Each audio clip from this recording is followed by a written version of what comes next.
ଏହି ଗୁମ୍ଫାରେ ମିଳିଲା 65,000 ବର୍ଷ ପୁରୁଣା ନିଆଣ୍ଡରଥଲ୍ସ ପ୍ରିଣ୍ଟିଂସ୍।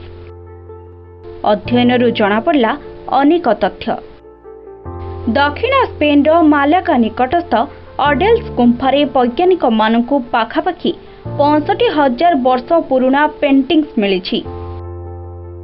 ବୈଜ୍ଞାନିକଙ୍କ ଦ୍ୱାରା ହୋଇଥିବା ଏକ ଅଧ୍ୟୟନରୁ ଏହା ସଂକେତ ମିଳିଛି ଯେ ପ୍ରିହିଷ୍ଟୋରିକ୍ ମଡର୍ଣ୍ଣ ହ୍ୟୁମାନ୍ଙ୍କ ନିକଟତର ଥିଲେ। ଏହି ଅଧ୍ୟୟନ Proceedings of the National Academy of Science ଜେନେରାଲରେ ପ୍ରକାଶ କରାଯାଇଛି। ରିପୋର୍ଟ ଅନୁସାରେ ଅଡେଲ୍ସ ଗୁମ୍ଫାରୁ ମିଳିଥିବା ପେଣ୍ଟିଂସ୍କୁ ନିଆଣ୍ଡରଥଲ୍ ମାନବ ବନାଇଥିଲା। ବୈଜ୍ଞାନିକଙ୍କ କହିବା ହେଲା, ନିଆଣ୍ଡରଥଲ୍ ମାନବ ସର୍ବପ୍ରଥମେ ପେଣ୍ଟିଂସ୍ ବନାଇଥିଲେ।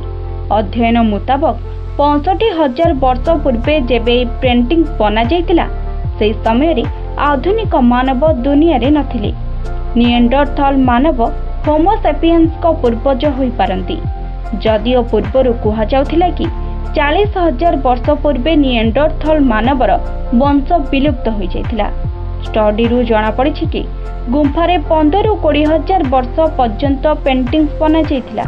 ପ୍ରଥମେ ବୈଜ୍ଞାନିକମାନେ ଏହା ଭାବୁଥିଲେ ଯେ ନ୍ୟାଚୁରାଲ ଅକ୍ସାଇଡ୍ ପ୍ରବାହ ଯୋଗୁଁ ଗୁମ୍ଫା କାନ୍ଥରେ ରଙ୍ଗ ସୃଷ୍ଟି ହୋଇଛି। ତେବେ ନିଆଣ୍ଡରଥଲ୍ ମାନବ କୌଣସି ଖାସ୍ ମୌକାରେ ଏହି ପେଣ୍ଟିଂସ୍ ବନାଇଥାଇ ପାରନ୍ତି ବୋଲି ଅଧ୍ୟୟନ ଜଣେ ସଦସ୍ୟ କହିଛନ୍ତି।